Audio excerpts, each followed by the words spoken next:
মা, আজকে আমার খুব খিচুড়ি খেতে ইচ্ছা করছে। যেহেতু আমি এটা খুব একটা ভালো বানাতে পারি না, তুমি যদি একটু হেল্প করো আমি চেষ্টা করে দেখতেই পারি। হ্যাঁ, হেল্প করছি, আমি তো তোর পাশেই আছি। আচ্ছা চলো, তবে প্রথমে আলু আর ফুলকপিটাকে নুন হলুদ দিয়ে ভেজে নিয়ে আলাদা করে তুলে রাখবো।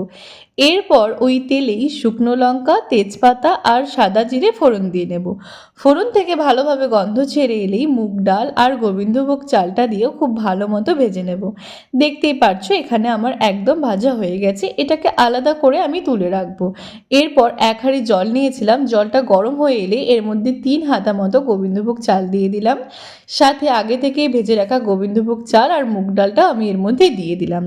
এরপর এর মধ্যে দিয়ে দেবো চেরা কাঁচা লঙ্কা, মটরশুঁটি আর ভিজিয়ে রাখা সাবু। সাবু দিলে কিন্তু এটার টেস্টটা আরও দ্বিগুণ হয়ে যায়।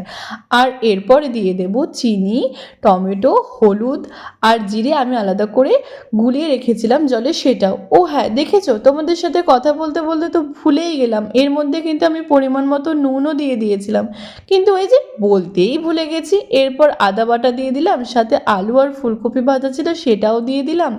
আর তারপরে দেব আর একটু পরিমাণে নুন আর গরম মশলা। শেষে আমি অনেকটা পরিমাণে ঘি দিয়েছিলাম, যেটার গন্ধেই খাওয়া হয়ে যাচ্ছিল। কি মা, আমি বানাতে পেরেছি তো? ভালো লেগেছে তো রান্নাটা? হ্যাঁ, দারুণ বানিয়েছিস, খুব ভালো লেগেছে রে খেতে।